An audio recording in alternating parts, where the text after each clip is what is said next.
자, 안녕하세요. 자, 오늘 개발법 뒤에 남은 거 마무리하고 정비법 할 건데, 페이지는 119페이지 보세요. 일요일 날도 하고, 목요일 날도 하고, 정들었어, 이러다가. 119페이지 가시면, 거기 환지 처분 효과라고 나올 거예요. 환지 처분 효과, 요거는 이제, 환지 계획을 짤 때, A가 땅 100평이 있었는데, 너 나중에 50평짜리 땅 여기로 줄게 라고 이미 계획을 짜놨기 때문에 이 계획에 의해서 사업이 다 진행되고 나서 공사 완료가 됐는데 이제는 당신 땅 가져가십시오 라고 하는 거야. 그러면 당신의 소유권을 이전해 드리겠다 해서 환지 소유권 이전 처분인데 환지 소유권 이전 처분을 줄여가지고 환지 처분이라고 그래요. 이따가 정비법에 나오면 얘 환지 처분이라는 단어가 관리 처분이라고 나올 거야. 그러니까 환지는 땅에 대한 권리를 바꿔서 주겠다라는 처분인데 정비사업은 기존의 건물을 헐거가지고 새로운 건물을 졌는데 똑같은 건물이 아니잖아요. 그러니까 이제 이거에 대한 종전의 권리를 관리하고 있다가 요 권리로 바꿔주겠다. 이게 관리 처분이에요. 그러니까 환지 계획하고 거의 유사한데 단어만 바뀐 거야. 그럼 환지 처분이라는 거는 어떻게 왔냐면 복습 한번 해볼게요. 일단 실시기 인가가 딱 떨어졌어. 자, 일단 구역 지정이 됐고 시행자 지정이 됐고 시행자가 짜는 계획을 뭐라고 그러죠? 실시계획. 그래서 인가 났어. 사업해라. 해라. 근데 환지 방식으로 하려니까 바로 할 수가 없어요. 애들을 어디로 갈지 나갔다가 어디로 줄지를 아직 안 짰기 때문에 그 짜는 계획을 환지 계획이라고 했고 요 환지 계획은 아주 구체적 계획이라 개발법은 끝날 때까지 인가권자 다 지정권자인데 아닌 거 2개 기억하자고 했었죠? 2개. 그게 환지계획 인가만 특도시공구고 도시개발 채권은 도시개발 채권 도시 거꾸로 시도의사가 채권 발행할 때 돈 관련된 거는 행장 계속 행장이었잖아요. 그래서 그 2개 빼고는 다 지정권자인데 그럼 준공검사권자 누구겠네? 지정권자겠지. 전부 다 지정권자인데 이 환지계획만 특이하게 특도시공구로 돼 있다. 요거는 했었잖아, 그지? 그럼 환지계획 작성해서 야 인가 받았으니까 학계에서 나갔어. 착수 다 한 다음에 완료됐으니까 제대로 졌는지 확인 한번 해보겠다. 확인 다 됐으니까 가져가라고 해야 되니까 환지 계획에서 정한 대로 처분한다 해서 환지 처분이라고 하고 오늘 3시에 처분했으면 3시에 가져가는 게 아니라 공지서가 날라와요. 날라오면 그날 밤 12시에 땡치면서 권리관계를 다 없애버리겠다. 필요 없는 권리는 땡치면서 환지 처분 공고가 땡치면서 소멸하는 거지. 필요 없는 권리는 소멸시키고 땡치면서 1초 되면 다음 날이 되는 거야. 그럼 다음 날에 확정된 걸로 간주하겠다. 그래서 환지 처분 공고일에 다음 날 소유권하고 청산권 확정시켜 버렸고 이제 소유권은 왔는데 법률에 규정한 거기 때문에 법률 규정에 따른 물권 변동은 등기 안 해도 돼요. 근데 내 거라고 대항하려면 등기해야 될 거 아니야. 그래서 환장하건네 14일 안에 환지 등기해야지. 그럼 시행자가 행정청이면 촉탁할 거고 비행정청이면 등기 신청하겠죠. 그래서 일괄 등기 해버리겠다. 근데 이 등기하기 전까지 다른 등기하면 안 되겠네. 그래서 타등기는 제한이 되고 그 사이에 등기 원인 증명하시면 등기는 해드릴 수 있습니다. 단 예외는 있지만 시험에는 나올 일이 없어요. 왜 안 나오냐면 그런 실무 사례가 본 적이 없어. 네. 그럼 하나 더. 그럼 다음날 확정됐으니까 소유권은 확정이 됐지만 이제 청산해야 되니까 더 받은 사람을 아까 증환지, 덜 받은 사람을 감환지. 근데 환지로 안 받은 사람은 이때 하는 게 아니에요. 안 받기로 한 애는 이미 나갔을 거야. 여기 착수할 때 이미 나갔겠죠. 그럼 여기 환지계 인가 받으면 사전에 뭐 했겠네? 청산. 사전 금정청산 했을 거예요. 그래서 청산은 요때 했을 거고 이제 원칙은 사후 청산인데 안 받기로 한 애만 사전 금전 청산이다 이 뜻이에요. 그래서 지금 현재 요 파트가 하나 남은 거야. 요 파트 하면 끝났는데 어렵지 않아요. 자, 일단 환지 처분은 언제 효력 발생합니까? 그럼 환지 처분 공고한 날에 다음날. 그냥 다음날만 기억하면 돼요. 근데 다 다음날 소유권 넘어온다고. 채비지, 보류지, 뭐 입체한지 다 다음날인데, 미리 가서 써라라고 하는 걸 예정지. 환지 예정지는 미리 가서 써라라고 했지, 처분하라고 하진 않았지만, 이게 채비지는 사업비용 충당을 해야 돼요. 그걸 팔아야 되니까. 그럼 얘는 미리 팔아가지고 사업비용 자금 땡겨서 사업을 할 때 쓸 거라. 근데 이거 매입한 사람이 다음날까지, 다음날 가져온다면 안 되는 게 얘는 매매 계약을 한 거란 말이야. 시행자가 매입자한테 매매 계약을 해서 팔았기 때문에 계약은 법률행위죠. 법률 사실 두 가지 묶이면 그 법률 행위잖아. 그럼 법률 행위에 따라 물권 변동이 된 거니까 뭐 해야 돼? 등기. 그럼 걔만 소유권 이전 등기 마친 때 취득하는 거고 얘 빼고는 다 어느 날 찍으시면 돼? 그러니까 대부분 다음 날이다. 그래서 확정되는 시점은 공고한 날이에요? 공고한 날이 다음 날이에요? 다음 날. 그래서 확정이라는 건 다음 날에 환지가 기존의 게 다 넘어왔다. 그럼 다음 날부터 얘는 종전에 있는 권리가 넘어온 거죠. 그럼 다음 날부터 종전 토지다라고 한대. 다음 날부터 뭐로? 종전 토지로 본다. 근데 요 환지 처분 공고했는데 땡 치면서 필요 없는 걸 소멸을 해야 되잖아요. 그럼 소멸이라는 표현이 나오면 땡이라고 나와야 돼. 오늘 뭐 했는데 환지 처분. 그럼 환지 처분 공고가 있은 날이 뭐 하는 때? 종료하는 때, 끝나는 땡 치면서 소멸한다. 요 두 단어만 기억하면 되고. 근데 다 따라온다고 했는데 안 따라오는 권리 두 개 있어요. 일단 지역권은 여기를 통행하기 위해서 설정했는데 얘가 다른 자리로 왔어. 그럼 지역권이 따라올 수가 없잖아. 그럼 지역권은 종전 토지에 존속하다가 필요 없으면 땡 치면서 소멸하면 되고. 그리고 이 땅에 예를 들어서 출입금지 가처분 해놨었어요. 여기 살인 사건이 일어나가지고 그럼 이 땅에다가 출입하지 말라고 그랬지 얘가 받은 환지를 출입하지 말라고 한 게 아니잖아. 그럼 종전 토지에다가 재판상 출입금지 가처분 때려놨고 행정상 용도지역 개발제한구역을 묶어놨는데 개발제한구역이 새 땅으로 따라갈 수는 없잖아. 그러니까 그 땅에만 전속하는 처분을 행정상 재판상 처분이라고 그래요. 행정상 어떤 용도 지역 지구 구역 지역 해놓은 거 출입금지 가처분 같은 거 해놓은 거 얘는 거기 땅에만 전속하는 거란 말이야. 전속하니까 따라갈 수가 없지. 그럼 종전 토지에 그대로 뭐 한다? 존속한다. 근데 이 땅을 빌미로 돈을 빌렸었는데 압류 걸어놨어요. 그럼 압류 걸어놓은 거는 돈을 받기 위한 거죠. 따라가야 돼, 안 따라가야 돼? 따라가야지. 그래서 채권 금전 보상을 위한 거기 때문에 가압류 등 경제적 목적은 이전을 하고 나머지는 안 따라간다. 그리고 지역권이라는 건 거기를 통행하던 권리였는데 얘가 다른 자리로 가버리면 의미가 없잖아. 그럼 지역권은 뭐 소멸해야지. 그래서 그대로 존속하다가 실익이 없어졌다. 그럼 환지처분 공고가 뭐 하는 때? 종료하는 때, 끝나는 때, 종료하는 때 땡 치면서 뭐 한다? 소멸한다. 그럼 환지처분 효과가 이건데 그럼 입체한지도 효과가 있어야 될 거 아니야? 그럼 기존에 땅 갖고 있던 애가 건물하고 공유지분 받았죠. 그럼 얘도 소유권을 언제 받아요? 그럼 환지처분 공고일에 다음 날. 근데 땅에 대한 권리였는데 여기 저당권 설정해 놓은 거야. 그럼 저당권이 건물에다가 해든지 뭐 토지 해든지 얘가 받을 게 토지하고 건물이잖아. 그럼 토지에다 저당권 설정했으니까 토지로만 가는 거예요? 토지 건물 같이 가는 거야? 같이 가야지. 그래서 이게 종전 토지의 저당권을 만약에 설정했다. 저당권 설정했어. 그럼 저당권 설정했던 거는 얘가 지금 건물에 뭐 받았어요? 일부랑 무슨 지분 받았어? 둘 다 존속하는 것으로 보겠다 이 뜻이에요. 그리고 건축물의 일부 공유지분 언제 취득해요? 그럼 얘도 언제? 환지처분 공고일에? 다음날 구분 소유권을 취득한다 이 뜻이에요. 여기 입체한지 효과고. 그 다음에 채비지 보르지. 자 일단 채비지는 누구 거? 이게 나와요 시험에. 채비지 누구 거? 시행자 거. 보르지는 누구 거? 환지 계획에서 정한 자. 그래서 여기 채비지는 시행자가, 보르지는 환지 계획에서 정한 자가 언제 취득해요? 다음날. 환지처분 공고일에 다음날. 근데 조심할 게 채비지 중에 미리 가서 써라가 뭐죠? 환지 예정지. 환지 예정지가 지정된 거야. 환지 예정지가 어디다 지정된 거야? 채비지. 그럼 얘가 채비지가 지정이 돼서 미리 처분할 수 있잖아요. 매매 계약을 한 거니까 이 채비지를 매입한 사람은 소유권 무슨 등기 해라? 이전 등기. 그래서 소유권 이전 등기 마친 때다 이런 말 쓰는 거야. 그러니까 법조문은 되게 명확하게 써야 되고 간결하게 써야 되니까 이들은 이렇게 편하게 쓰지만 그거 법을 안 만든 사람들은 이해를 해야 되는데 평상시 해본 적이 없는 사람이 어떻게 저걸 그냥 보고 이해를 해요. 아무것도 모르는 사람이 소유권 이전 등기 왜 마친 때 하는 거야? 이유를 모르니까 그냥 외우는 거지. 외우는 게 아니라 매매 계약이니까 그런 거다. 얘네들이 만들 때 그런 거야. 그리고 하나 더. 그랬다. 민법 186조에 따른 법률행위라서 뭘 해야 된다? 등기. 그럼 이제 요거고 환지 등기는 이제 누가 합니까? 그러면 이제 사업하는 누구? 시행자가 행정청이면 촉탁, 비행정청이면 신청에 따라 며칠 내? 14일 내. 관할 등기소에다가 일괄 등기하는 거예요.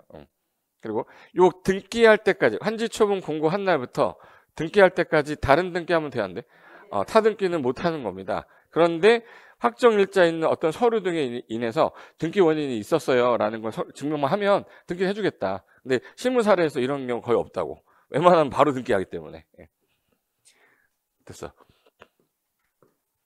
그 다음에 이제 시험에서 제일 많이 나오는 질문이니까 요 질문은 뭐 몇 번 읽다 보면은 모의고사 볼 때 계속 나올 거예요. 그럼 이제 모의고사 나올 때 나왔네 이렇게 해야 되는데 헷갈린다 이렇게 하면 안 돼. 빨간 색깔로 돼 있는 거 있죠. 저것만 좀 해도 돼. 자, 환지 계획에서 정했던 환지는 언제 넘어가요? 그럼 환지 처분 공고가 있은 날에 다음 날. 그럼 소유권 넘어왔으니까 종전 토지 넘어온 거죠. 그럼 다음 날부터 뭐로 봐야 돼? 종전 토지로 본다. 그리고 언제 소멸하냐란 말 쓰면 오늘 환지 처분 공고했죠. 그 표현을 환지 처분 공고가 있은 날이 뭐 하는 때? 끝나는 때, 종료하는 때. 그래서 환지 처분 공고가 끝나는 땡 소멸한다. 즉 종전 토지에 관한 소유권 기타 권리는 다 따라가는데 안 따라가는 권리 행정상 처분하고 재판상 처분은 따라간다 안 따라간다. 환지 처분을 하더라도 영향을 미치지 않는다. 이 둘은. 환지 계획에서 환지를 정하지 않았던 거 환지를 정하지 않았어? 환지 뭐죠? 부지정. 그럼 그 종전 토지에 존재하던 권리는 더 필요 없잖아 이제. 얘도 소멸해야죠. 뭐 하면서? 환지 처분 공고가 끝나는 땡 치면서 뭐 한다? 소멸한다. 됐고 아까 행정재판상 처분에 따라 그 출입금지 가처분 구역 지정 처분한 거 있었죠. 얘네들은 따라가지 않죠. 전속하는 거잖아. 근데 거기에 압류나 가압류 같이 경제적 목적을 하는 거는 따라간다 안 따라간다. 경제적 목적은 뭐야? 환지를 이전해야지. 그리고 지역권도 종전 토지에서 이용할 수 있는 권리였기 때문에 종전 토지에 존속하다가 실익이 없으면 땡 치면서 뭐 한다? 소멸한다. 계속 났던 지문이고. 그리고 환지 계획에 따라 환지 처분을 받은 자는 환지 처분 공고한 날에 항상 소유권 언제? 다음 날. 그럼 이제 입체한지의 경우에는 건축물 일부랑 공유 지분 있죠. 이거 취득하는 거죠. 근데 기존에 그 토지에다가 뭐를 설정했어? 저당권. 그럼 토지로만 간다 그러면 안 돼요. 토지하고 건물 일부에 존재한다 이렇게 해야 돼. 환지 처분 공고된 날에 다음 날에 건물의 일부랑 건축물에 있는 토지 공유지분에 같이 존재하는 것으로 본다. 그리고 채비지는 누구 거? 시행자. 보르진 환지계에서 정한 자 언제? 다음 날. 그리고 환지 처분 공고가 끝나면 다음 날 요 날 뭐 확정되죠? 청산금. 청산금 확정됐는데 얘가 찾아가야 되는데 안 찾아가고 권리에서 잠자고 있으면 5년 안에 5년 안 하면 소멸 시효 되죠. 시효는 몇 년이에요? 5년이다. 공법에서 소멸 시효는 다 5년 찍으랬어요. 됐어. 그래도 이게 또 시합을 좀 하고 나니까 좀 분위기가 좀 다르네. 뭐가 좀 아는 것 같지 않아요? 시합할 때 다 했던 거야. 안 했다고 내가? 분위기가 좀 다르네. 청산금. 청산금은 이제 더 받은 사람하고 덜 받은 사람에 대한 그 땅에 대한 거를 대체해 가지고 돈으로 해결하겠다. 그래서 청산하는 돈. 그래서 청산금인데 이게 종류가 여러 가지가 있는데 환지를 정했는데 아니면 제외했는데 안 받고 떠나는 거죠. 그럼 얘는 청산금 받고 떠나는 거고 정하긴 정했는데 더 받은 애가 있어. 무슨 환지? 증환지. 덜 받은 애. 그럼 얘나 안 받거나 더 받거나 덜 받은 애들은 어떻게 할 거야? 그걸 땅으로 해결 못하니 뭘로 하세요? 금전으로. 그걸 청산금이라고 하겠대. 그 청산금의 법적 성질이 만약에 많이 받았어. 많이 받았어. 그럼 얘 뭐 해야 되죠? 징수해야죠. 그럼 징수 왜 하는 거냐면 부당 이득 반환금으로 징수하는 거야. 법률적 성질이. 그래서 얘는 징수는 왜 하는 거야? 그럼 부당 이득 반환금. 가만지는 얘가 적게 받았잖아요. 그럼 내가 너한테 내가 또 교부해줄게. 청산금. 교부 왜 하는 거야? 얘가 손실 입었잖아. 그럼 법률상 뭐야? 손실보상금이야. 그래서 교부하는 거는 손실보상금이 되는 거예요. 법적 성질인데 바꿔서 냈었어요. 청산금을 징수하는 거는 손실보상금으로 징수한다. 말도 안 되는 소리 하잖아. 그걸 외워야 되는 게 아니라 이해하는 거지. 뭐 이거 선생님 공법을 암기 과목 아니에요? 암기도 해야지 되는데 이해하면 암기 안 해도 되는 거 되게 많아. 마지막 청산금의 결정은 아까 환지 처분할 때 결정했죠. 그러니까 결정은 환지 처분할 때 결정을 하는 거고 확정되는 건 3시에 결정했지만 뺑 돌아가지고 12시 땡 치면 무슨 날 돼요? 다음 날에 뭐가 되는 거지? 확정. 그러니까 결정은 환지 처분하면서 그리고 그날 밤 땡 치면서 무슨 날? 다음 날. 확정됐으니까 요 날부터 몇 년간 권리 행사해라. 5년. 5년간 행사 안 하면 어떻게 돼? 소멸시효 된다. 그리고 징수하려고 그랬는데 얘가 안 주네. 안 주면은 강제 징수하면 되죠. 근데 앞에 꼭 시행자가 행정청이 아닌 이렇게 나오잖아요. 행정청이면 국세 체납 처분에 따라 지방세 체납 처분에 따라 강제 징수한다고 하잖아. 근데 행정청이 아니면 못 해요. 그럼 징수해 달라고. 위탁해야지. 그래서 여기 앞에 항상 주어가 행정청 시행자 이렇게 써 있잖아요. 그럼 얘는 징수하겠다는 거야. 강제 징수하겠다는 거야. 그래서 직접 강제 징수하면 되는데 행정청이 아니면 강제 징수를 할 수 있는 권한이 없죠. 자력강제가 안 되기 때문에. 그러면 요거는 특도신고한테 징수해달라고 뭐 해야 돼? 위탁. 그래서 위탁을 뭐 하는 거야? 징수하는 거야. 그래서 강제 징수하는 건데 못하니까 징수 위탁하는 거죠. 네 글자니까 4% 수수료 지급해야 돼. 100억이면 얼마 내야 돼? 4억 내야 돼요. 계산 문제로 나왔었어요. 그리고 50억 나왔었어요. 50억이면 얼마 내야 돼? 2억. 그래서 3번에 2억이 답이었어요. 별 문제 아닌데 출제한 사람은 내고 싶은 거야. 예. 그리고 하나 더. 소멸이라는 거는 청산금을 안 찾아갔으니까 시간이 지나 효력 잃었다. 소멸시효 몇 년? 5년. 됐어요. 그 다음에 마지막이 용익권자 권리 조정인데 요거는 이제 용익권자 권리 조정 그림 하나 볼게요.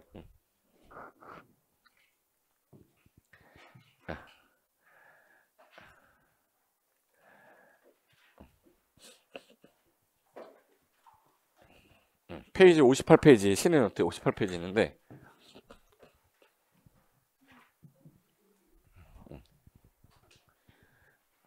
자, A하고 B가 옛날에는 원래 A 땅이 이거였었어요. 이거였고 B 땅이 원래 이거였었어. 근데 B가 맹지라서 A한테 가서 나 도로에 접해야 건축이 가능하니까 야, 나 요 땅 좀 지역권 좀 설정해서 내가 좀 쓸게. 보증금 2억에 월 50 줄게. 라고 해서 지역권 설정을 했었어요. B하고 A가. 근데 얘가 거기다 건물 짓고 살고 있었어. 근데 얘가 개발구역이 딱 들어가는 바람에 환지 방식으로 한대요. 그래서 A가 나갔다가 제자리 환지 온 거고 B도 나갔다가 제자리 환지 왔어요. 그럼 제자리 환지 오면서 이 도로가 2차선 도로였는데 4차로로 이제 이렇게 넓어진 거야. 그러면 요 부분에 대해서는 이제 B가 A한테 야, 나 이제 저 부분 안 쓰니까 옛날에 내가 2억에 50 주던 거 이거 30으로 줄여야 되는 거 아니야? 나 임대료 좀 감액해줘 라고 임대료 무슨 청구할 수 있어요? 감액 청구할 수 있어. B가 A한테. 근데 A 같은 경우는 야, 옛날에 평당 가격이 100만 원이었다가 지금 500이야. 5배가 올랐는데 오히려 내가 야, 임대료 더 받아야 돼 인마. 그러면서 얘가 거꾸로 무슨 청구할 수 있어요? 그럼 증액 청구를 해가지고 기존의 권리관계에 있어서 약간 조정이 좀 필요해진 거잖아. 나갔다가 들어왔을 때. 그럼 그 권리관계 조정하는 거를 법률에 안 정해놓으면 맨날 분쟁 나요. 그럼 이렇게 해라. 환지 처분 공고가 있으면 60일 안에 임대료 증감 청구해라 니네들. 임대료 증감 청구해서 권리관계 조정하겠다. 근데 얘가 다른 자리로 가버렸네. 이리로. 그럼 다른 자리로 가면 기존에 있던 모든 권리 따라가죠. 따라가는데 이 지역권이 아까 따라올 수 없댔잖아. 이걸 어디다 갖다 붙일 건데 이게. 붙일 수가 없잖아요. 그럼 지역권은 실익이 없어졌네. 그럼 언제 저거 소멸해요? 환지 처분 공고가 끝나는 땡 치면서 소멸한다 했잖아. 예. 그럼 이제 쟤는 필요 없는 건데 그럼 필요가 없어졌으니까 계약을 뭐 해야 되네? 해지. 그럼 계약을 해지하면서 자 B가 계약을 해지하면서 뭐 주세요? 보증금 주세요 했는데 얘가 안 주는 거예요. 공인 중개사 공부한 적이 없어서 몰라 아무것도. 그래서 그러면은 B 입장에서는 돈을 달라고 그랬는데 안 줘. 그럼 얘가 손실을 입은 거잖아. 2억을 못 받아내니까. 그럼 이 원인 제공자한테 가서 달라고 해라. 원인 제공자 누구야? 그래서 금전반환 청구 이 사람한테 하는 거야. 계약 해지하면 시행자에게 손실보상 청구하는 거죠. 얘가 이제 2억 주겠죠? 이거 원래 누가 줬어야 돼? A. 그럼 A한테 뭐 하면 돼? 구상하면 되지. 구상권 행사했는데 안 주네? 그러면 강제징수 해야죠. 근데 내가 행정청이면 강제징수가 되는데 행정청이 아니야. 강제징수 해달라고 징수, 위탁, 수수료 4% 줘라. 이것도 똑같아요. 이게 임차권자 권리 조정, 용익권자 권리 조정 해가지고 키워드는 기억해야 되는데 개발 사업 하는 바람에 아까 임차권, 뭐 전세권 여러 가지 권리관계 있었을 거 아니에요? 그게 토지나 지역권에 대한 승역지 이용이 증진 방해되니까 임차료에 대한 문제가 사정의 변경이 생겼다. 그러면 요 불합리한 권리관계 조정해야 되니까 임대료 증감 청구를 하래요. 임대료 증감 청구를 하라 했는데 나는 다른 땅으로 가게 되면 임대료 증감 청구가 아니잖아 이제. 계약을 뭐 해야죠? 해지 권리 포기하거나 계약 해지해서 그 의무 면할 수 있어요. 그러면 이제 계약 해지하면서 손실 발생한 거는 아까 누구한테 하면 돼요? 시행자. 시행자에게 손실보상 청구하는 거야. 그럼 시행자는 나중에 누구한테? 소유자한테. 이익받는 소유자에게 뭐 하면 돼? 구상. 근데 이거를 며칠 안에 하라고 했다고? 60일. 이거를 제척기간이라고 그래요. 환지처분 공고일로부터 60일 안에 안 하면 그 권리 행사 못 해요. 뭐 20년 뒤에 할 수는 없잖아. 그래서 요거 환지처분 공고일로부터 며칠 내? 60일. 근데 미리 가서 써라고 할 수도 있죠. 미리 가서 쓰는 거 환지. 예정지 효력 발생일부터 60일. 예. 그러니까 예정지가 지정이 됐다면 효력 발생일부터 60일 안에 해라. 예정지 없었으면 처분 공고일부터 하고. 됐어요. 요게 이제 권리 포기 등이라고 해요. 그다음에 감가보상금은 그림 하나 보면 되는데, 감가보상금. 감가보상금은 몇 페이지냐면 59페이지.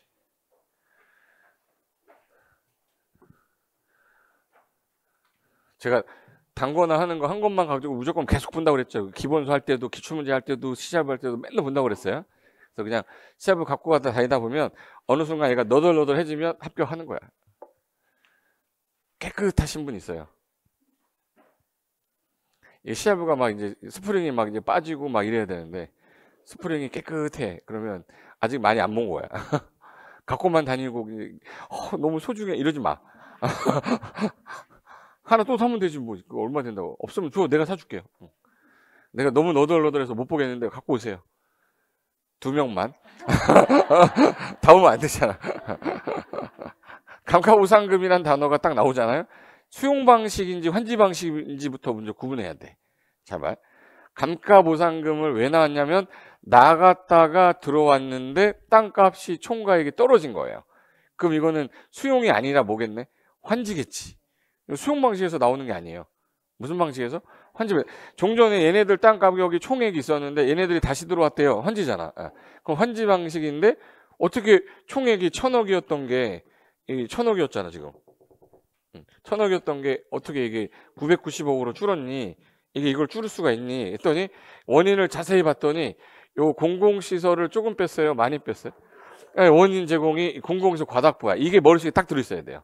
그럼 공공시설 과다포하는 사람은 행정청이니까 비행정청이 시행자일까? 그러니까 행정청이 원인 제공자예요. 너가 많이 빼먹었잖아. 그래서 우리 땅이 줄었는데 평당 가격은 올랐지만 총액은 떨어지는 거야. 평당 100만 원이 500만 원 될 수 있어요. 근데 적게 받아버리니까 총액이 줄을 수도 있잖아. 그런 경우에 이건 얘네들한테 여기 살고 있던 애가 누구죠? 소유자. 소유자가 없으면 누구라도 있겠네? 임차인. 저당권자는 줄 수가 없지. 그럼 소유자 임차인에게 감가된 거 주세요. 그래서 종전 소유자랑 임차권자에게 줄어든 금액에 대해서 보상해라. 감가 보상이에요. 그래서 담보물권자는 왜 제외하냐면 A가 지금 현재 이 땅 받았어요. 받았는데 여기 저당권 1억 설정했는데 저당권이 여기서 5천도 주나? 1억 그대로잖아. 담보물권자는 준 게 없어요. 걔네들한테 왜 보상을 해? 그래서 다음 중 뭐 어쩌고저쩌고 설명해 놓고 소유자 또는 담보물권자에게 보상을 감가보상금을 지급해야 된다 그러면 택도 없네 이렇게 해야 돼요. 소유자하고 누구? 용의권자. 그럼 이건 무슨 방식에서? 환지 방식에서. 누가 시행할 때? 행정청이. 원인 제공이 뭐예요? 원인. 공공시설 용지를 과다 확보야. 그거 정도 알면 돼요. 그게 무슨 보상금이야? 감가보상금이야. 그러니까 얘는 전체 토지 대상이지 개별적으로 얘가 나와서 조금 받았냐 적게 받냐가 아니에요. 그러니까 얘는 전체 토지들도 감가보상금 받고 청산금도 내가 받을 수 있는 거야. 그래서 청산금 지급을 받은 자도 뭐 받을 수 있다. 감가보상금 받을 수 있지. 개념 완전 다른 거라서. 그래서 감가보상금 관련된 게 요건데 교재에서 중요한 단어만 기억하면 돼. 누구한테 줘라. 소유자하고 임차권자. 시행자는 누구일 때. 그럼 만약에 주어가 조합이에요. 조합이 환지 방식으로 사업을 하다가 감가된 경우에는 감가보상금 지급해라 그럼 틀린 거예요. 조합은 행정청이 아니잖아. 근데 시험장에서 안 보여요 그게. 그러니까 조합은 행정청 아닌데 왜 나와? 이렇게 X해야 돼요. 그리고 전부 다 감소하는 게 원인이고 그 원인은 공공시설 용지 과다 확보지 다른 건 원인이 없습니다. 누구한테는 안 줘요? 그러면 담보물권자는 안 줘요. 이 그림이 그 그림이에요. 그래서 청산하고 감가보상금의 차이점은 전체를 대상으로 한다. 그럼 뭐예요? 감가보상금이고 개별 토지 하나를 대상으로 하는 건 청산금이야. 그래서 얘는 증환지 감환지일 때 법적 성질이 부당이득 반환금과 손실보상금인데 얘는 손실 입었잖아. 전체가 손실보상금이에요. 그리고 얘는 시행 후에 내 토지가 증감 여부에 따른 거고 얘는 전체 사후 토지 가격이 감소했을 때 나오는 거야. 그럼 얘는 소유자한테만 줘야지 임차인한테 줄 수는 없잖아. 청산금인데. 그러니까 근데 임차인도 받을 수 있는 게 뭐야? 그러면 감가보상금이죠. 여기 임차권자 있잖아. 그럼 다음 중 임차권자가 받을 수 있는 걸 찾아라. 그럼 감가보상금 찾는 거예요.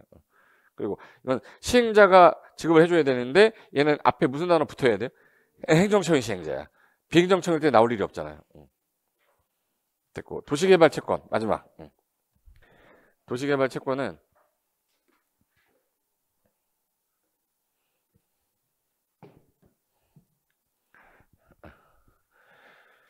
자, 도시개발 사업을 할 건데 지금 여기 있던 애들을 이렇게 만들려고 하는데 사업을 하려면 돈이 필요한데 시행자가 제일 먼저 해야 될 게 도로 깔아야 돼요. 도로가 도시 기반시설인데 결정되면 뭐라고 그러죠? 도시군 계획 시설. 그럼 도시군 계획 시설 사업하는데 돈이 필요하고 도시개발 사업하는데 돈이 필요하니까 이거는 그 지역에서 도시개발하려는 지자체가 발행해라. 도시 거꾸로 뭐예요? 시도의사가 발행을 할 건데 원인은 요 두 가지 사업하는데 자금이 필요해서. 그럼 도시 거꾸로 누구예요? 시도의사. 돈 관련된 건 다 누구랬죠? 행정한테 뭐 받아요? 승인. 그럼 이제 행정안전부 승인 받아서 발행하되 우리가 주택 상환 사채, 토지 상환 채권. 상환 들어가면은 너한테 주겠다? 기명. 상환 안 들어가면 무기명이에요. 상환 안 들어가면 무기명이에요. 무기명이고 주식가치 등록 발행도 돼요. 그래서 등록 발행도 되고 무기명 발행 가능한데 수용 방식이 5년 정도 걸리고 환지가 10년 정도 걸리잖아. 그럼 최소 5년에서 10년 사이에는 끝나야죠. 상환 기간은 5년에서 몇 년 사이. 조례가 정하겠지. 5년에서 10년 사이에서. 그리고 유일하게 소멸시효 있는 채권이에요. 그래서 소멸시효인데 항상 몇 년이죠? 5년인데 원금은 5년이지만 이자는 금액이 낮잖아요. 이자 같은 경우 2년밖에 안 해요. 그러니까 3년 뒤에 찾아가면 이자는 날라간 거야. 원금만 가져가야 돼요. 그래서 원금 5년, 이자 2년. 사자성어로 기억해둬요. 사자성어 알고 있어야 돼. 너육 사적 안 할 거야? 너육 사적 대분 통소. 사자성어 몇 개는 그래도 알고 있어야지. 일단 발행 사유가 원인이 이거였었는데 이 두 가지 사업할 때 돈 필요한 거거든. 그럼 이 채권을 누군가가 사야 된다는 거 아니에요? 그럼 일반인들한테 사라고 하면 아무도 안 사요. 이자가 너무 낮아요. 일반인들이 누가 사겠어? 그러니까 강제 발행을 하겠다. 야, 너 개발 사업하면서 돈 벌지? 너 사야 돼. 너 안 사면 내가 개발권 안 줄 거야. 그래서 하도급 받는 애들이에요. 사업하는 바람에 이득 받는 애. 형질 변경하는 바람에 땅값 올라가는 애. 그래서 누가 사요? 그럼 이득 받는 자. 그리고 도급 계약해서 수용 방식으로 도급 받아서 사업하는 애. 돈 버는 애들이잖아. 그리고 형질 변경하는 바람에 땅값이 올라가는 애들 있죠. 형질 변경이에요? 토지 분할이야? 토지 분할로 나오면 말도 안 돼서 분할하는데 어떻게 땅값이 올라가요? 형질 변경해가지고 같이 올라가야지. 그래서 이런 애들이 매입을 하는 거다. 근데 한 평당 2만 원인가 그래요. 그러니까 사업하는 면적에 따라. 그래서 뭐 한 10억을 매입을 해야 돼. 그럼 10억을 매입하고 나중에 상환 기간은 5년에서 몇 년? 10년. 근데 만약 15억치 되면 10억 2천 원 정도가 아마 올 거야. 이자율이 되게 낮다는 거지. 10억 찼는데 2천 원 준대요. 2만 원 준대. 2만 원. 솔직히 지금 은행에 1억 넣어놓으면 1년이면 한 170만 원은 나오잖아요. 1년에. 근데 2만 원, 3만 원 주면 이거 누가 사겠냐고. 그러니까 강제 발행 해놓은 거지.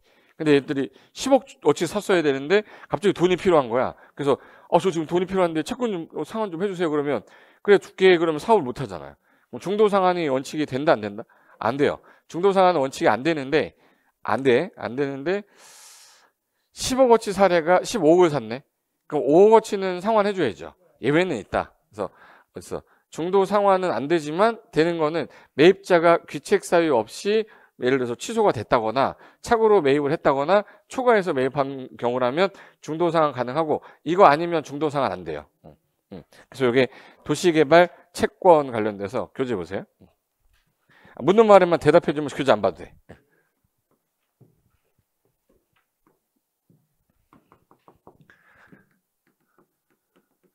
도시개발 채권. 일단 도시개발 채권은 어느 법에서? 도시개발법에서. 수용 방식은 5년 걸리고 대략 환지는 몇 년? 그러면 이제 도시개발 사업을 하려는 어느 분이 도시 거꾸로? 그럼 누가 발행해요? 시도의사가. 근데 돈 관련된 건 누구 승인 얻어? 행장. 사업이 아까 두 가지 하려고 돈이 필요한 거죠. 첫 번째 사업이 도시군 계획 시설 사업. 두 번째가 도시개발 사업. 이거 하려는데 돈이 없어서 한 거야. 상환 기간은 최소 몇 년에서 몇 년 사이 주겠다. 5년에서 10년. 시도의사니까 조례로 정하면 되죠. 시도 조례로 정하는 거야. 그리고 소멸시효 있어요. 유일하게 원금은 5년, 이자는 2년, 3자는 3년, 4자는 4년, 이자는 2년, 2. 요거 7년으로 한 번, 10년으로 한 번, 3년으로 한 번, 3번 나온 거야. 그러니까 이제 2는 기억해두면 되지. 예. 됐어요. 넘기세요. 자, 그럼 이제 정비법으로 갑니다.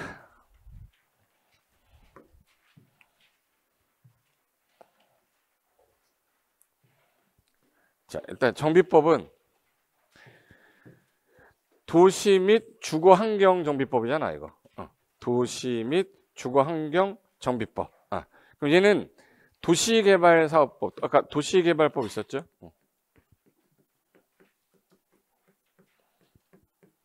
누가 먼저 진행하냐면 도시개발법이 먼저 진행이 되고 10년이 지나고 20년이 지나고 30년, 40년이 지나니까 이 해당 도시에서 오래된 건물들이 밀집하기 시작한 거예요.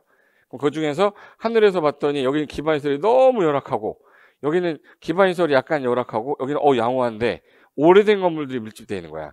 그럼 얘네 같은 경우는 주로 오래된 뭐가 대상이에요? 건축물을 밀어야 되는 거죠. 근데 도시개발은 제가 선 2개 그랬지. 뭐요? 토지가 대상이야. 토지가 주대상이라 토지 소유자가 나와요. 건물 소유자가 안 나와. 지금 개발법에서는. 근데 얘는 뭐가 대상이에요? 그럼 건축물 소유자가 나와야 되죠. 근데 건축물 소유자가 뭐도 같이 갖고 있어?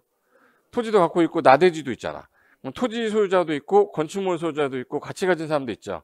토지 위에다가 지상권 설정한 사람도 있을 거 아니야. 그럼 지상권자도 있겠네. 그럼 얘는 토지 소유자라고 하면은 얘 둘이 열받잖아. 그래서 얘는 토지 등 소유자 이렇게 나온 거야. 지문 읽다가 토지 등 소유자란 말 나오면 정비법이구나 이렇게 해야 돼. 토지 소유자 이렇게 하면 정발법은 뭐야? 정비법이 아니라 개발법은 토지개발법. 얘는 건축물 정비법. 근데 건축물을 갖고 있는 사람이 땅만 갖고 있는 나대지도 있으니 다 포함하겠다. 그래서 얘 같은 경우는 정비를 하는 게 주 대상물이 노후불량일까요? 신건물일까요? 그럼 노후불량이 한 개 있어야 돼? 밀집돼 있어야 돼? 그래서 노후불량 건축물이 밀집한 이만이 꼭 들어가야 돼요. 근데 여기는 과도 밀집이 있고 밀집이야. 과도 밀집이면은 못 살아죠. 어디야? 달동네. 나머지는 밀집된 거겠지 뭐. 그럼 노후불량이 뭔데 했더니 이거 4개를 줄 테니까 이 4개 해당되면 노후불량으로 보고 얘네들이 구역 안에 60% 이상이면 구역정 해주겠다. 노후불량 건축물인데 아니다를 판단해야 될 거 아니에요. 무너진 거를 먼괴라고 그러죠. 붕괴됐는데 노후불량이에요? 신건물이야? 신건물도 있을 수 있죠. 있을 수 있어. 신건물인데 중국이 진 거 싱가포르에서 태국인가 무너졌죠. 새 건물인데 무너졌잖아. 노후불량이 이제 무너졌잖아. 새 건물이어도 노후불량이 될 수 있어요. 근데 무너진 거면 무조건 노후불량이다. 그리고 일정 기간이 지나서 이거 개보수하는 비용보다 신축 비용이 더 싸. 그럼 신축하는 게 낫죠. 그런 건 노후불량으로 보겠다. 그리고 안전진단을 해야 될 것 같아요. 이게 구조 안전이 좀 있어서. 그럼 그런 건 노후불량으로 판단하겠다. 그 판단된 건물들이 많으면 거기를 이렇게 해서 구역을 정해주겠대. 얘는 도시개발 구역. 여기는 정비 구역. 근데 나중에 보시면 소유자가 개발법이 소유자가 많아 보이세요? 정비법이 많아 보이세요? 얘는 땅은 한정돼 있는데 건물들이 막 들이차가지고 소유자 수가 많아. 얘는 총수가 되게 중요한 거고 얘는 소유자는 얼마 안 돼요. 많아야 50명, 100명이야. 토지 소유자가 한참 갖고 있고 땅을. 그러니까 얘는 면적이 중요하거든요. 그래서 얘는 면상이 총 2분의 1, 이 동의요건이잖아요. 근데 얘는 총수가 중요하기 때문에 면적이 먼저 안 나오고 총수가 4분의 3이야. 총수 4분의 3, 면적은 2분의 1. 재건축은 3분의 2로 해놨어요. 그래서 요거를 비교할 때 얘가 좀 인원이 많구나. 그러니까 조합 설립하는 게 되게 힘들겠네. 그러니까 추진위원회부터 구성하라는 거야. 그러니까 얘는 추진위원회가 안 나와요. 5명이서 뭘 추진위원회를 구성해. 그러니까 얘는 그냥 바로 조합 설립을 해. 7명 이상이면. 근데 얘는 일단 5명이 추진위원회 구성한 다음에 조합 설립 절차를 밟아라.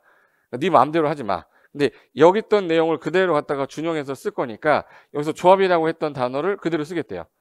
옛날에 도시개발조합이면 이제 정비조합을 만들면 되지. 그럼 조합의 내용도 똑같겠네. 근데 어디가 사람이 많다 보니 얘가 정의할 게 많은 거예요. 그래서 대의원도 규제 세고 임원도 규제 세고 엄청 세요. 그리고 총회 개최해야 될 내용도 되게 많고 대의원회가 할 수 있는 것도 되게 많고 그러니까 개발법보다 정비법 조합이 어려워요. 그래서 제가 요즘에 1분 특강으로 지금 유튜브에 올리고 있는 게 정비조합만 올리고 있는 게 도시개발조합은 2페이지만 하면 끝인데 이 정비조합은 어렵단 말이야. 걔만 나오면 틀려서 걔 올리고 있는 거야. 한번 해볼까 이제? 그럼 여기서 오래된 건축물이 주 대상인데 그러면 사업이 세 가지로 나눠질 때 1번, 2번, 3번 할 때 잘 살아, 못 살아 이런 구분할 때요. 정말 못 살아. 주거환경 개선 사업, 약간 못 살아. 재개발 사업, 이것들은 좀 잘 사는 것들이 많아요. 재건축. 세 가지 사업을 하다 보니까 예, 사업하는 사람을 얘 뭐라 불렀죠? 시행자. 시행자가 짜는 계획을 실시계획이라고 했는데 얘도 사업하는 사람은 뭐라 불러야 돼? 시행자. 시행자가 실시계획 그러면 무슨 사업 실시계획인지 모르잖아. 재개발 사업 실시계획인지 재개발 재건축인지 모르니까 그럼 사업을 시행하기 위한 계획이다 해서 재개발 사업 시행계획, 시행계획, 재건축 사업 시행계획, 주거환경 개선 사업 시행계획. 그래서 얘는 사업 시행계획으로 단어만 바꿨을 뿐이지 같은 놈인 거예요. 그래서 용어 정리할 때 여기서 얘가 6문제 나오는데 6문제 중에서 첫 번째가 용어 정의는 무조건 나오니까 얘는 한 문제 맞춰야 돼요. 우리 목표는 이거 3개에서 4개 맞추는 게 목표예요. 2개는 킬러 문제 나오면 틀려도 돼. 그럼 일단 재수 좋으면 4개. 최소 목적은 3개야. 공부 안 하면 빵개란 말이에요. 공부를 해야 될 거 아니에요. 그럼 일단 용어 정리 문제는 무조건 맞힌다. 그 다음에 계획 파트 3개 있어요. 계획 파트. 기본계획, 정비계획, 정비구역 1단계. 그 다음에 조합. 요거 3가지는 무조건 맞춰야 돼. 요거. 그 다음에 이제 4인분 관시인데 4인분 뭐야? 관시. 4가 뭐였지? 사업시행계획. 인가 받으면 분양청 받아서 관리처분계획 짜죠. 인가 떨어지면 시작하는 거잖아. 요 상태에서 하나. 요 정도 하고 나머지 조합 관련된 거 2문제 나오게 되면 동의요건 나올 거고요. 조합이 1문제 나오면은 조합에 관한 설명이다, 임원에 관한 설명이다, 뭐 이런 거. 그러니까 얘는 조합은 뭐가 나올지 모르는데 재수 좋으면 2개도 맞출 수 있단 말이야. 제 유튜브 1분 특강 내가 거기 관련돼서 외우권을 계속 올리고 있거든. 근데 그게 처음에 들을 때는 1분을 모르는데 3번, 4번 반복하잖아요. 사람이 안 되면 그 이상한 거야. 제 이름이 뭐야? 장동건이라고 그랬어 누가. 제 이름 여러 번 들었으니까 외워진 거잖아. 모든 공부는 몇 번 들으면 무조건 외워져요. 자기가 안 해온 거야. 제대로 안 해온 건데 뭐 점수가 안 나오면 어떻게? 그거는 못 외웠었는데 어떻게 해요? 그렇다고 모든 걸 다 외울 수는 없으니까 재수 좋으면 모의고사 볼 때 70점 막 나왔다가 재수 없으면 3점도 나와요. 출제위원이 이 많은 거 중에서 얘를 냈는데 내가 공부한 파트는 여기야. 그럼 점수 안 나오겠죠. 근데 다 외운 사람은 나오겠지. 근데 그거는 이제 모의고사는 연습하는 거니까 신경 쓰지 않으셔도 되지만 이게 기출문제 갖고 변형한 거 정도는 맞춰야지. 모의고사는 이제 순수하게 만들어서 내는 문제도 있지만 기출문제를 변형하는 것도 있어요. 그런 문제는 맞춰줘야 되지만 선생님이 순수하게 만든 문제는 시험에 안 나와요. 그 사람 문제인 거야. 내 문제고. 그냥 그거는 그냥 그러려니 하고 넘어가야지. 그럼 여기서 제일 먼저 해야 될 게 사업이 몇 개 나왔죠? 그럼 사업 3가지 누가 할 거냐? 정의랑 시행자 시행 방식이 하나 더 나온단 말이에요. 그래서 요거 4개까지 맞추자는 거야, 저는. 요 파트가. 그래서 용어 정리는 뭐 이제 안 해도 되죠? 나 용어 정리 안 할 거야. 용어 정리 해요? 나 안 할 거야, 안 할 거야. 혹시 모르니까 한 번만 하자. 네. 신의 노트에 있는 걸로 하나만 해보자. 안 하려고 했는데. 사람의 눈빛이 약간 흔들리면, 동공이 흔들릴 때는 한 번만 더 해야 될 것 같아. 일단 용어 정의에서 제일 많이 나온 게 요 놈이거든요. 토지 등 소유자가 시험에 제일 많이 나왔어요. 네. 페이지가 몇 페이지냐면 62페이지. 일단 사업을 한번 써보자. 일단 사업 3가지인데 우리 복습하는 거야. 첫 번째가 못 살아. 주거환경 개선 사업. 주거환경 개선 사업. 얘랑 약간 기반시설이 열악한데 노후량 밀집돼서 싹 밀어. 주거 밀든지 상가 밀든지 공장 밀든지. 그럼 다시 개발하는 거니까 재개발해서. 이게 옛날 이름이 주택 재개발이었었어요. 주택 재개발 사업이 있고, 그럼 상가공장 재개발은 도시환경 정비 사업이었어. 네, 도시환경 정비 사업을 여기다 넣어버렸어요. 그럼 얘는 주거 지역만 하는 거예요? 상업 지역도 포함하는 거야? 상업하고 공업 포함한 거야. 얘는 다 주거 지역이에요. 그리고 기반시설은 잘 돼 있는데 오래된 공동주택이 문제라. 그럼 여기는 기반시설은 놔두고 건물만 싹 밀어버리고 다시 지어. 뭐야? 재건축. 재건축 사업이겠네.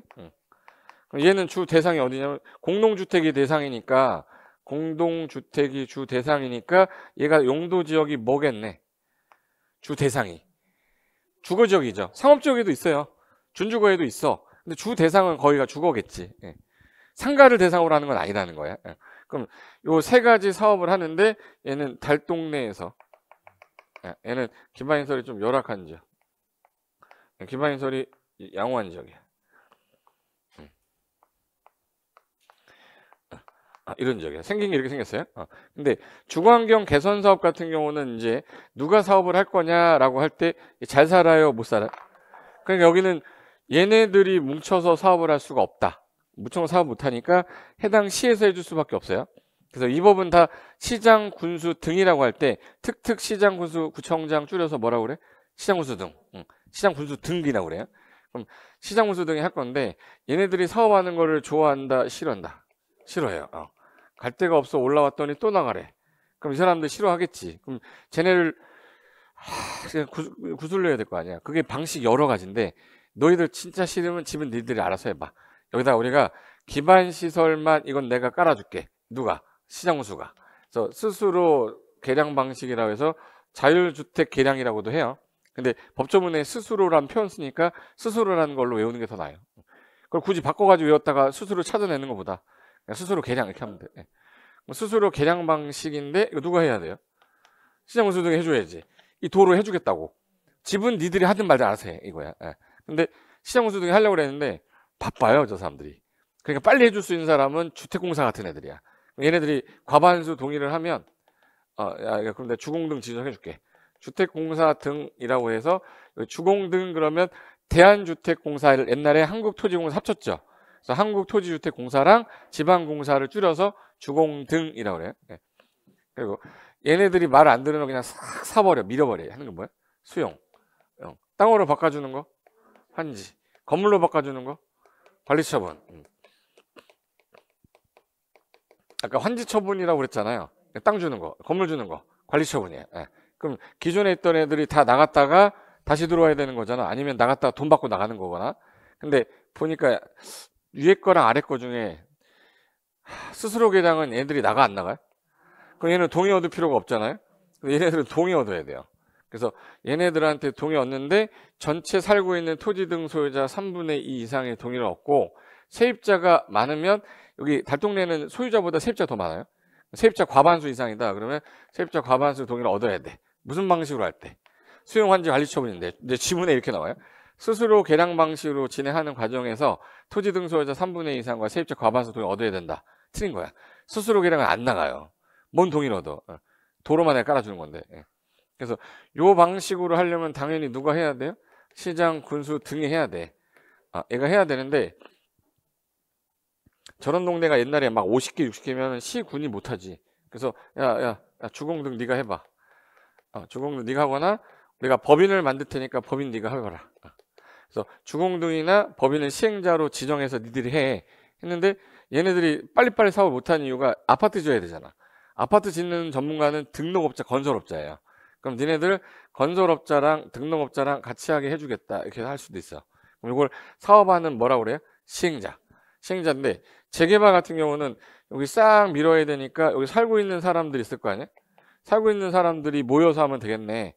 그럼 얘네들이 모여서 뭐 설립하면 돼요? 조합. 그럼 재개발은 누가 하는 걸 원칙으로 한다. 조합. 그리고 여기 공동주택인데 여기 살고 있는 101호, 102호 둘이 살 수는 없죠.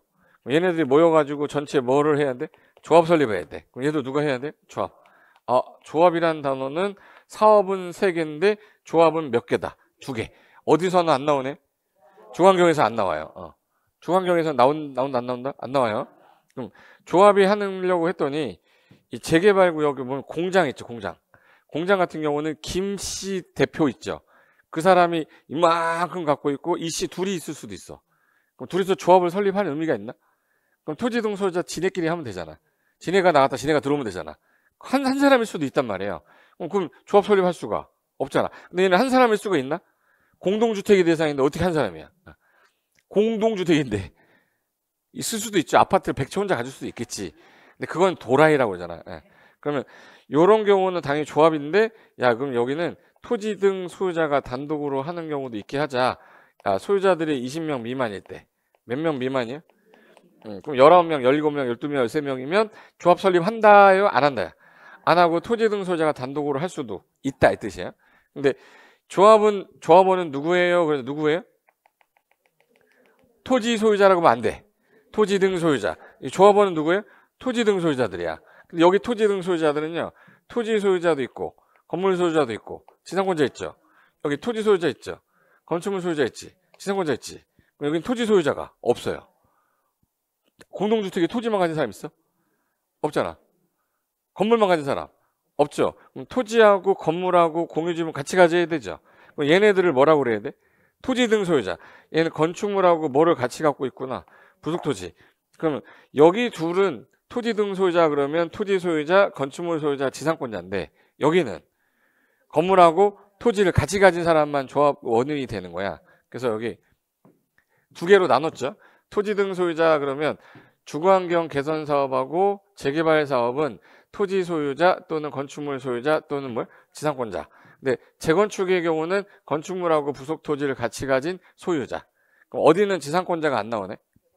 그럼 지상권자란 표현은 재건축에서 안 나오잖아요. 왜 안 나와? 토지 소유자가 없으니까. 토지 소유자가 있어야 지상권자가 나올 거 아니야. 지금 막 이해됐지? 그럼 일단 시험 문제에서 이제 누구는 좀 특이하네. 재건축. 그럼 재건축은 건물하고 부속 토지를 같이 가진 소유자들을 말하는 거라서 항상 시험 문제 풀 때 토지 등 소유자 묻는 문제가 나오면 뭐부터 찾는다. 재건축부터 찾는데 거기 지상권자가 보여. 틀린 거야. 토지 소유자가 보여. 틀린 거야. 제 말 이해됐어요? 그리고 없다면 그럼 빨리 재개발 가요. 재개발 가면 지상권자예요? 임차권자야? 에? 지상권자잖아. 임차권자는 없잖아요. 그럼 임차권자가 답일 거라고. 어차피 문제가 다 그래요. 자, 난 문제 푸는 요령 얘기한 거야. 그럼 이제 됐어. 여기까지. 여기에서 재개발 같은 경우는 원칙이 재개발 같은 경우는 수용이라는 걸 잘 안 해요. 왜? 누가 하니까. 조합원 환지 방식밖에 못 하잖아. 그럼 여기도 조합원들이 전부 나갔다가 전부 들어오겠지. 근데 재건축 같은 경우는 문제가 여기서 A가 동의를 안 하잖아요. 근데 재건축은 수용이 안 돼요. 이게 투기가 많아서. 그럼 얘는 수용 방식이 안 되니까 조합 설립할 때 동의 안 하잖아요. 그럼 수용 못 하니까 얘한테 무슨 청구해야겠네? 매도 청구. 매도 청구라는 건 어느 사업만 나오네? 재건축만 나와요. 딴 데서 안 나와요. 재건축. 그리고 조합이 해야 되는데 얘네가 소유자들이 모여서 하는 거니까 똑똑한 사람이 있으면 정말 좋겠지만 동네 아저씨가 와서 조합장 하시고 옆집 쌀집 아저씨가 이사하고 있고 옆에 정육점 하던 아저씨가 와가지고 감사하고 있어. 자기네끼리도 친구야. 다 처먹을 거 아니에요. 그럼 이거 속도가 빨리 나겠어? 안 나죠. 왜? 월급이 나오잖아. 가뜩이나 정육점 장사도 안 되는데 그만 딱 접어버리고 이사로 가가지고 매달 300만 원 준대요. 아침에 일어나서 커피 한 잔 딱 먹으면서 조합장하고 오늘 저녁에는 큰 노래방이 하나 나왔는데 거기 갑시다. 킹이라고 좋은 데 있대요. 그래서 노래방에서 500만 원 쓰고 그걸 10년, 20년 죽을 때까지 하고 싶을 거 아니야. 그럼 사업을 빨리 끝낼까요? 사업을 어떻게든 천천히 할까? 저런 것들 때문에 시험이 빨리 실시가 안 돼요. 그러니까 얘네들이 그러면 동의를 얻어서 시장군수 주공 등의 감시를 받으면서 같이 하는 게 낫지 않겠냐. 그래서 공동시행 넣는 거야. 대신에 얘네들이 동의를 해야 돼. 우리가 하면 10년 걸려서 우리가 다 먹지만 같이 하면 나눠 먹어야 되잖아. 그러니까 얘네들한테 일단 과반수 동의 얻어와라. 뭐 동의 얻으래? 과반수. 그럼 과반수 동의 얻어서 전문가가 해당 지역에 있는 시장 군수 등이잖아요. 그럼 시장 군수 등하고 할 수 있다는 똑같아. 주공 등하고도 할 수 있는 것도 똑같아요. 주공 등하고도 같이 할 수 있어. 아니면 건설업자나 등록업자나 신탁업자나 한국부동산원하고도 얘는 재개발은 같이 할 수 있는데 얘는 건설업자하고 등록업자만 같이 할 수 있고 신탁업자 한국부동산원이 없어요. 여기는 뭐가 없어요? 신한이 없어. 얘는 전부 맡기지 뭐 같이 하거나 그러지 않아요. 그래서 현행법에서는 요거를 사업하는 시행자라 하겠다. 그래서 요 시행자 관련된 게 나와야 그럼 무슨 방식으로 할 건데 얘는 아까 사업 방식이 하나, 둘, 셋, 네 개죠. 스스로 계량 방식. 스스로 뭐 하는 거? 계량. 나갔다가 땅으로 주는 거? 환지 싹 사버리는 거. 수용. 그리고 관리처분으로 주는 거 있었죠. 네. 이걸 혼용하는 경우도 있대요. 그럼 이건 사업 방식이고, 얘 같은 경우는 잘 봐. 기존의 조합원들이 헌 집을 내놓고 헌 땅을 내놓고 아파트로 받는 거죠. 그러니까 얘 무슨 처분 방식이겠네. 관리처분 방식으로 하겠지. 관리처분 방식으로 하는데 땅 가진 사람한테 땅 줄 수 있어요. 토지 소유자가 있으니까. 그냥 환지 방식도 해. 그럼 얘도 환지 방식 있고 얘도 환지 방식 있는데 얘는 토지 소유자가 없잖아. 토지만 가진 애는 매도 청구해서 내보내버려요. 그러니까 얘는 환지 방식이 없어요. 그러니까 얘는 관리처분 방식밖에 없습니다. 관리처분 방식은 모든 사업에서 다 있네. 다 있어요. 다 있는데 기존에 내가 헌 땅 주고 새 땅 받는 건 뭔지? 환지. 헌 건물, 오래된 건물 주고 새 건물 주는 거죠. 헌집 줄게 새집 다오 두꺼비 방식이야 다. 두꺼비 방식인데 얘는 기존에 뭐가 있었어요? 그럼 뭐가 있었네? 주택. 주택 및 부대복리시설을 건설하여 공급하는데 재개발은 주택도 있고 뭐도 있죠? 주택도 있고 상가도 있고 공장도 있어. 그럼 뭐 건설해 줘야 돼? 건축물. 건축물을 건설하여 공급하는 관리처분 방식에 따른다. 근데 얘는 뭐 갖고 있었어요? 공동주택.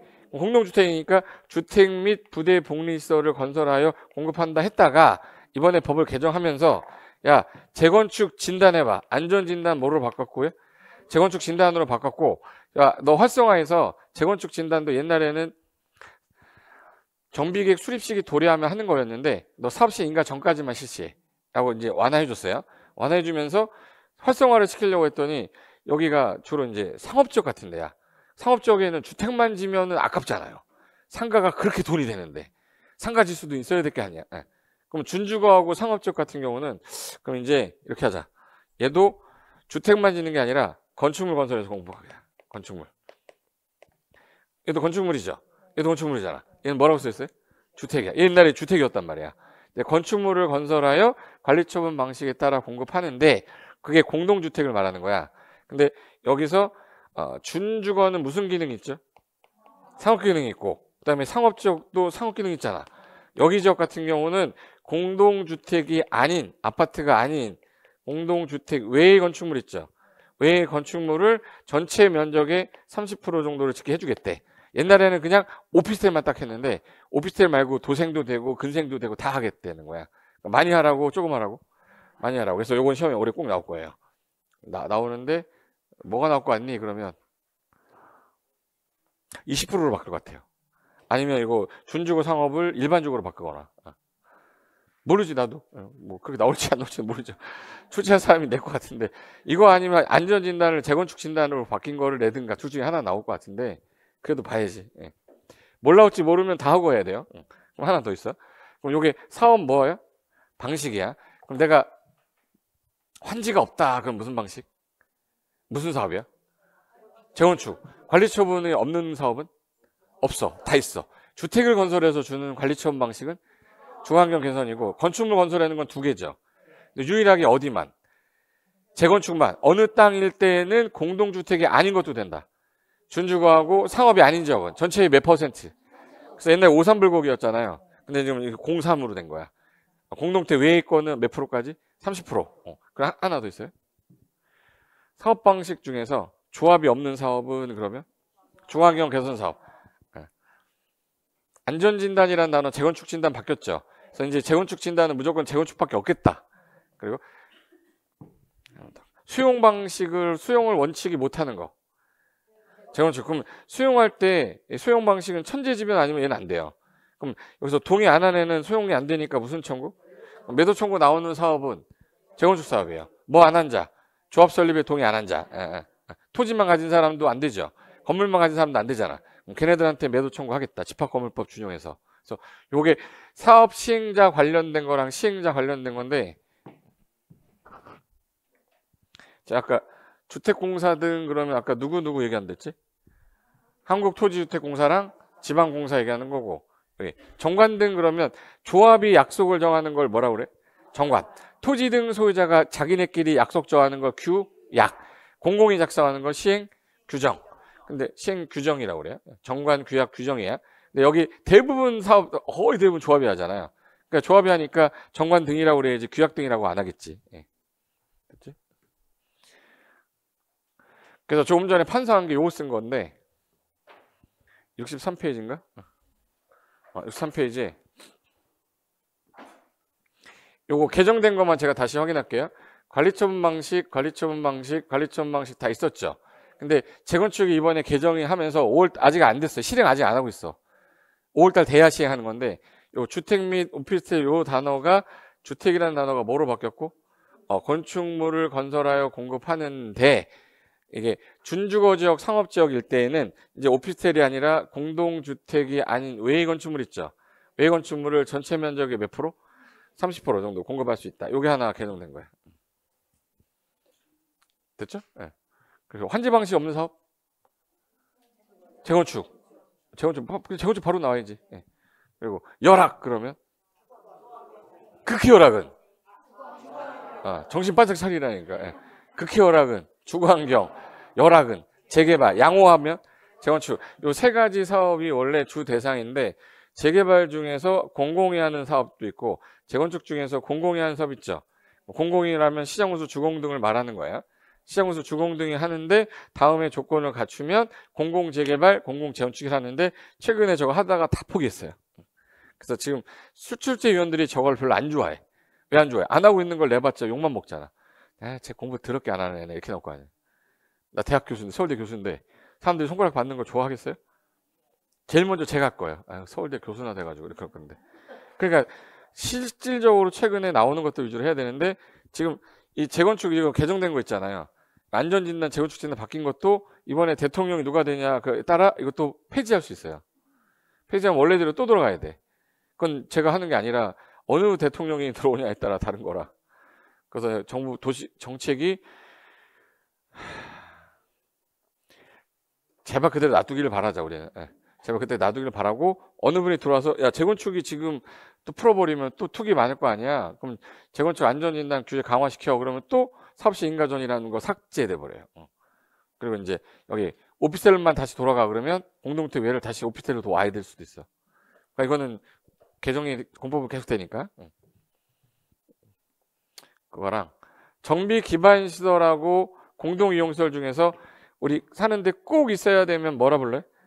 정비 기반 시설 그러고 있으면 좋은데 없어도 그렇게 불편하진 않아요. 공동 이용 시설이에요. 그래서 뭐 도로, 상하수도 이거 있어야 되지. 광장, 창고, 광장, 뭐 녹지 뭐 이런 거는 꼭 있어야 될 거 아니야? 공동구 가스 같은 거 얘는 있어야 되는 건데 여기서 구판장, 세탁장, 화장실, 수도, 타가소, 어린이집, 경로당 이거는 있으면 좋은 거잖아. 동네 사람들 공동으로 이용하는 거잖아요. 그래서 어린이집은 있으면 좋은 건데 우리나라에서 초등학교, 중학교, 고등학교, 대학교까지였는데 유치원도 학교로 넣었어요. 그래서 유치원도 뭘로 가는 거야? 학교급으로 가요. 그러니까 얘는 공동이용시설이 아니라 있어야 되는 시설로 바뀌는 거라 유치원은 공동이용시설이 아니다. 그 정도는 아셔야 돼.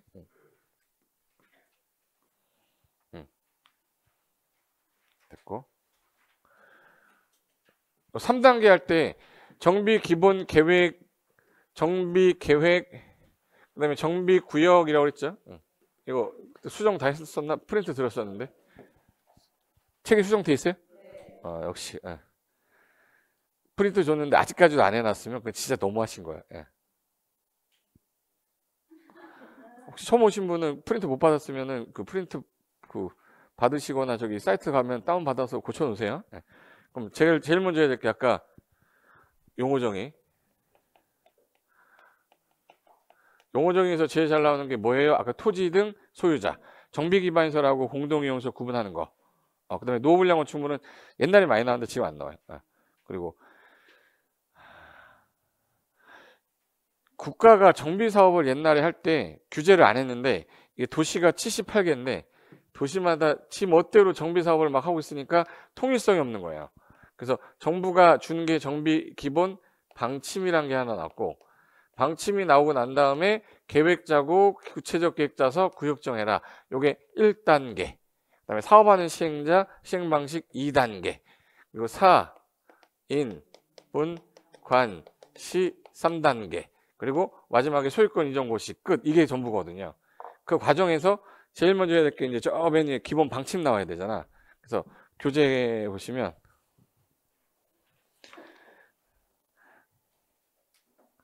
교재 페이지 130페이지인가? 130페이지 기본계획 수립 있죠, 여기. 여기서부터 쉬었다 바로 이어서 할 테니까 용어 정리를 한 번 정도 집에서 복습 차원에서 읽어만 보시고 아까 전에 했던 토지 등 소유자랑 정비 기반시설하고 공동이용서 구분하는 거는 꼭 외워두셔야 돼. 예. 그래서 잠깐 쉬었다가 정비 기본계획 들어갈게요. 잠깐만 쉬겠습니다.